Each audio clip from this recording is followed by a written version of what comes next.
Baranauskaite Valeriia, and I'm going to tell about my study upon the structural dynamic characteristics of the ternary water salt systems in the range of concentration and temperature diapason with the NMR spectroscopy method. And how do I change the slides? And what should I here? Yes?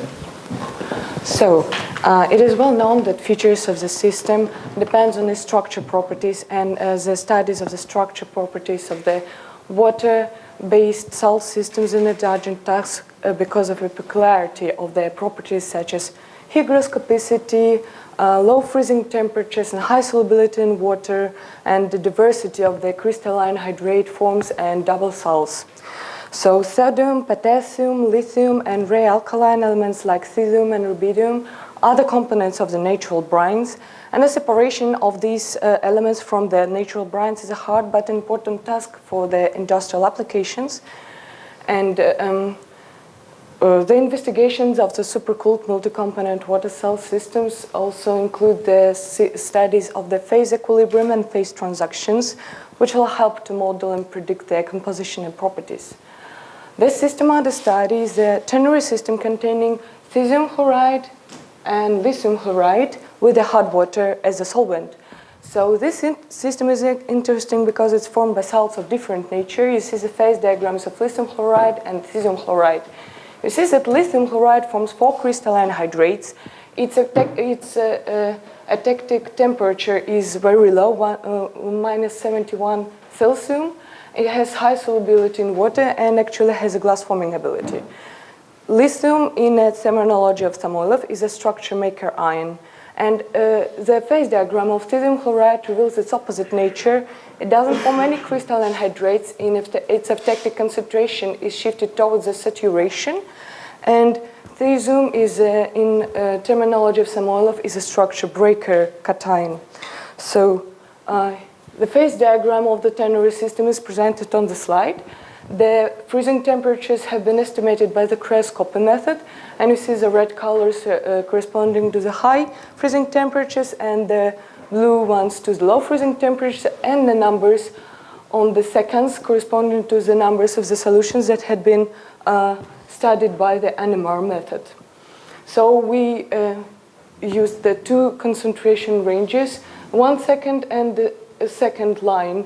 The first second corresponding to the concentration ratio of lithium chloride to cesium chloride is 2, and the double salt crystallizing from these solutions is obtained, and its composition is identified with help of the phenological model of the electrolyzed concentrated solutions. We can predict the structure of the solution. I mean that we can interpret the obtained data with the certain molecular dynamical processes in the solution. And for the second line, we choose it because of the low freezing temperatures, so we would be able to reach the dispersional region. So, in the binary lithium chloride hard water systems, the relaxation velocity of deuteron increases with growth of salt concentration. What actually means is a decrease of rotational motion of hard water molecules. It is what is called the influence of a structure maker ions, lithium in this case. And for the binary system, lithium or cesium chloride with hard water, the relaxation velocity of deuteron decreases before atactic concentration at molality 8. It actually means that cesium structure breaker ion is a reason of intensive rotational motion of hard water molecules. So in the linear dependencies in the binary systems are detected before the certain concentrations. For the system with cesium chloride, it's a concentration molality 2. After this concentration, the release of water molecules and formation of fine pairs of cesium with chloride takes place, and the increasement of relaxation velocity in the system with lithium chloride and hard water occurs because of the formation of tibetactic groups in forms of crystalline hydrates. So on the third picture, you see the relative relaxation velocity for the ternary system in the range of temperatures. And you can see that at these concentration range, the relative relaxation velocity is lower than 1, what is similar to the fact of the addition of a chaotropic cesium cation.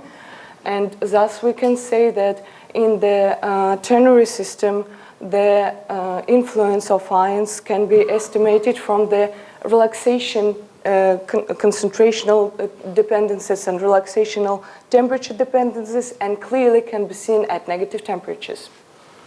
So the independent influence of structure maker and structure breaker ions can be estimated from the comparison of experimental and calculated data. On the slide you see the experimental data for the ternary system in black, for the binary system lithium chloride with hard water in blue, and the calculated theoretic data linear dependency in red.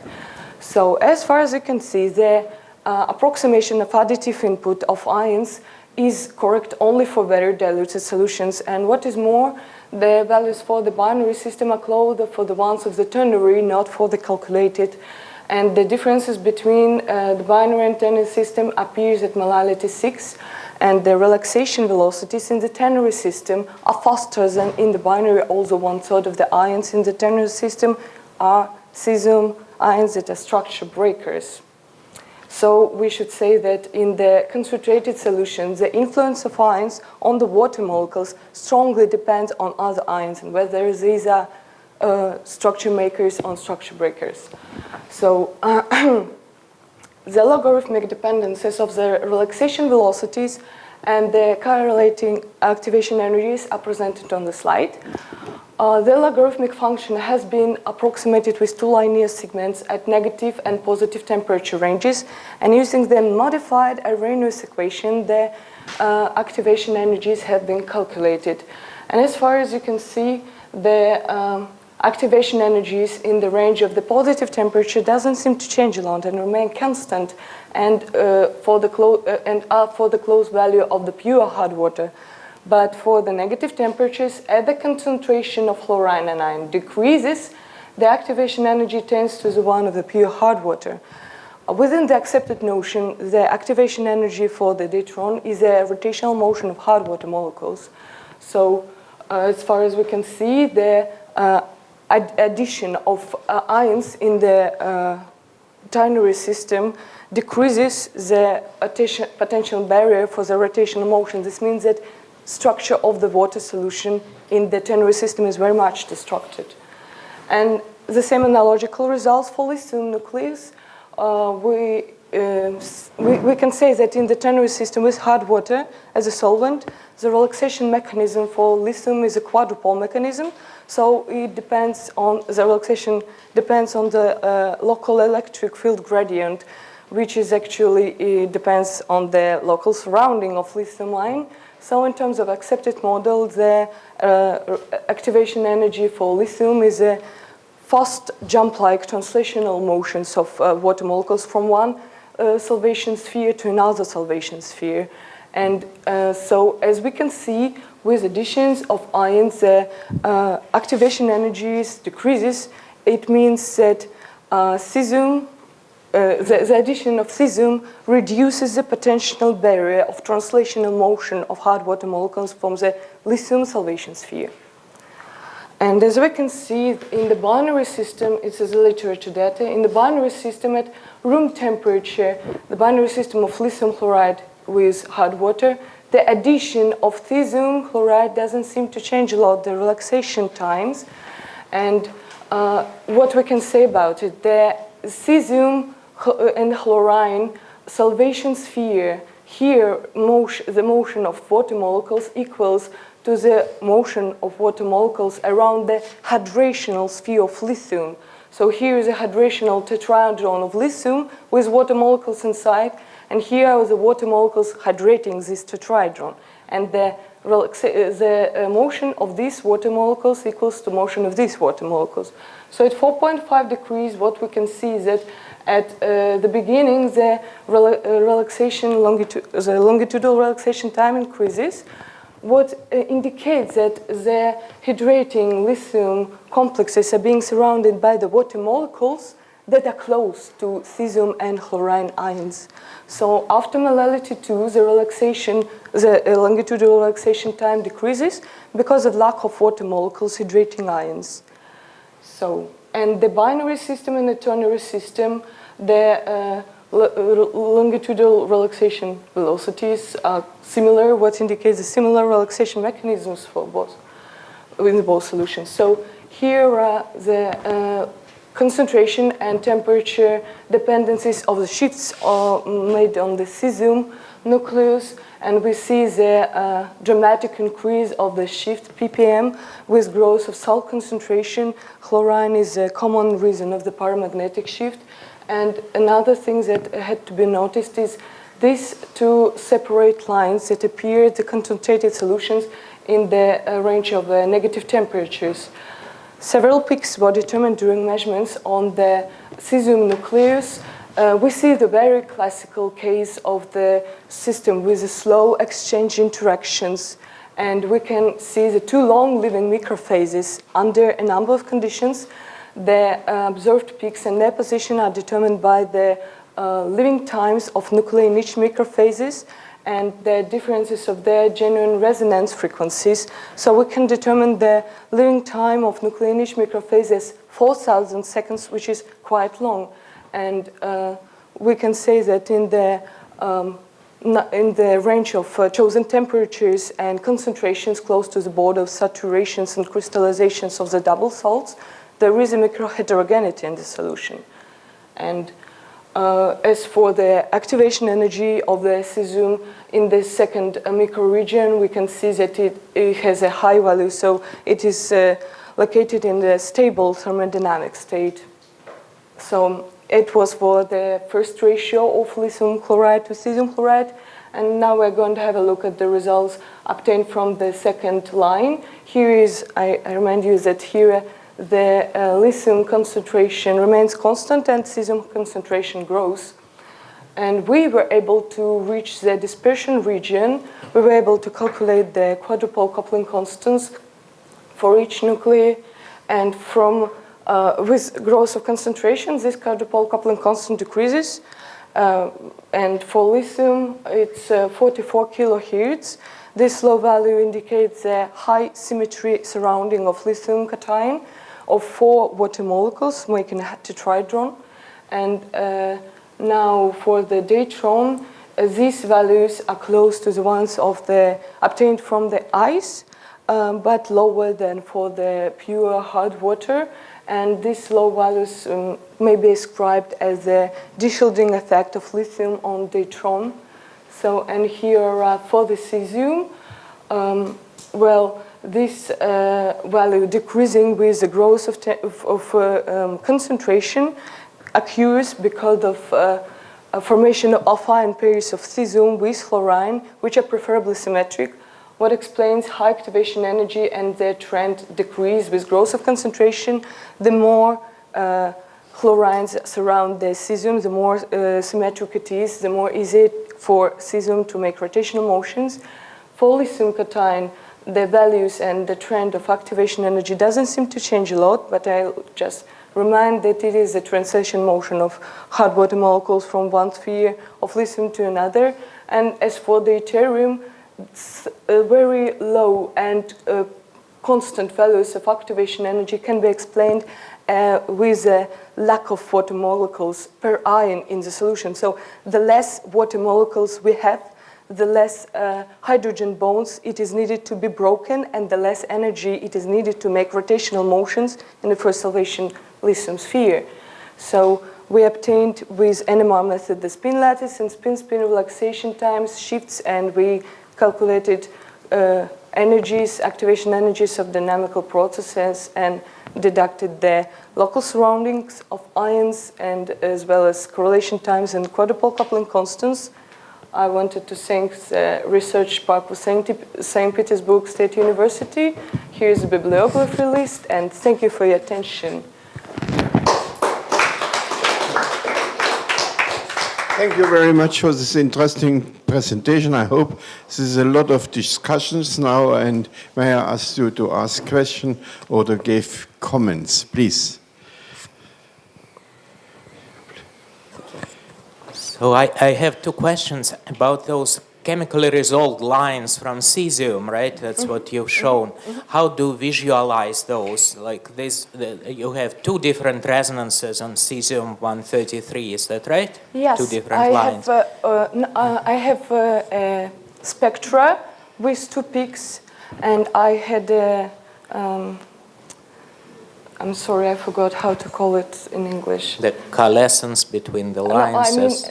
No, I can see the two relaxation times for each microphase, and I can calculate the activation energy from it, and it.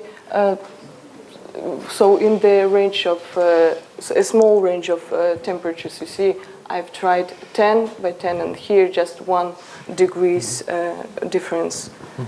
So I think my question was, what are those microphases? Do you have any idea, like, because, you know, chemical shifts is a big deal, right? Yes. So they should be substantially different and stable also. Yes. What are they doing now? This is under the examination, actually. The obtained crystal phase has been determined by the NMR, the solid NMR, and we looked at the peaks there, and we still don't know how to interpret it. But personally, I think that it is just a different surrounding of fluorine ions around the cesium. So somehow 2 or 4, something is more preferable. But the high activation energies are still under question, so we need to check it twice again. So even though you dissolve it in water, they're still pretty stable. Yes, yes. And bi-coordinated this or tetra-coordinated things. Thank you. Thank you for your question. Thank you. Further questions, please? Only short remarks. Better to say not relaxation velocity, but relaxation rates. Yeah. Yes, but of course, but here is relaxation velocity. In the formula, we used relaxation velocity as well, and I said that it Only statistical remarks. It would better to say velocity, not relaxation velocity, but relaxation rates. Ah, okay, I got it. Thank you. Not use velocity. Well, okay. Professor Czichik, please. Please show me a slide with activation energies. Not this. Always on the second maybe one. next. Summary. Yeah, I got it. It's in the end. Not. Oh, yes. Yes. First, calorium per mole. Yes. Kilocalorie, I think. Kilocalories, sorry. Yes, at first. But from your data, I can draw the conclusion that activation energy near cesium greater than near the lithium. Yes? From this. Lithium about 5 Yes. kilocal and near the cesium 7 and more. But it's well known that the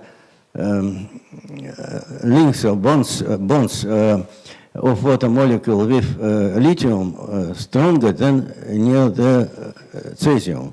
How it can be more activation energy for weaker ion? Okay, I maybe wasn't clear, but the activation energy for cesium is not connected with the water. It's connected with the rotation of cesium itself.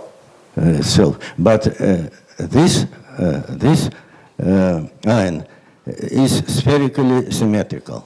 So its rotation doesn't produce any relaxation. Relaxation only due to interaction with charges or dipoles in the space near this ion. So it's impossible to produce relaxation for spherical particle. But maybe that's because it's not surrounded by the water molecules solely, but more by the ion. It forms ion pairs. at this concentration. Certainly, there is many structures in this system, near cations, near anions, and intermediate structures. And for example, if we calculate activation energy for deuterons, we should to take into account different activation energy in different structures, substructures. Yes. So, and what doesn't mean activation energy in this case, I cannot understand at all. I'll try to protect my opinion, because in this concentration range, there are just 3 and 5 molecules of water per ions. Yeah. These water molecules are for the lithium cation solely. Cesium won't take anything, won't receive anything of the water molecules, so it will be surrounded only by the chlorines. But you should take into account my formula. May I ask? This, what doesn't mean this formula? What is quadrupole constant coupling? Quadrupole, yes. What does it mean? Electric field gradient. This interaction between, for example, nucleus of a cation and what? Here, nucleus of deuteron and lithium. And? And oxygen. What? Oxygen. But I think that in this concentration range we have the most strong interaction between ions. Yes, of course. But not between water molecules. There are many substructures in this system, and I cannot understand what does it mean activation energy. So I think that it is a what does rotational it characterize? As for this line, I think it's characterizing the second salvation sphere of lithium. How many water molecules is there, so they're interacting with each other, or not. And at each rate. Yes. But let's return to the previous slide. With activation energy. It's in the end. Not so fast. Yes. I cannot understand why activation energy for deuterons so low, because I think in this case we have a very bounded structure, and when you say structure breaking and structure making, there is no situation in this case, certainly. Yes? But this is what I'm talking about. Maybe it is because of this activation energy corresponds only for the hydrogen bonding, for the breaking of the hydrogen bonds, the rotational motion like this, not for the connection of I ions. think you told that in this case we have a very small amount of water. Yes. Yes, And that's why. I think then we have no hydrogen bonds between water molecule, but only bonds between cations or anion with water molecules. But there is no hydrogen bonds. Lithium tetrahedron is not that big, and the hydrogen bonding goes not from the oxygen to deuterium or hydrogen, but from chlorine to deuterium as well. Why you call this hydrogen bonds?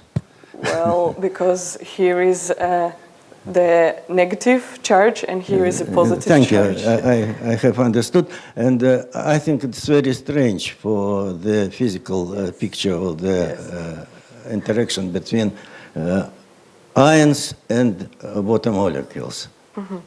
Okay, thank you for your... Okay, thank you for this discussion. It means it's a very interesting field, but it needs still a deeper interpretation because the situation is rather complex. Yes, yes. And by the way, you should also estimate, not here, is the range of temperature sufficient in order to accurately determine the activation energy? You know the definition according to Arrhenius, and it's also only valid if you have an infinite range. In such a small range, you can have even any process, but it needs not to be an activated motion. It means we should think about the limitations in the interpretations of the experimental values. But of course, it's still a very interesting work, and we wish you good success furthermore. Thank you for your attention. Yes. Okay. Thank you once more for this interesting contribution.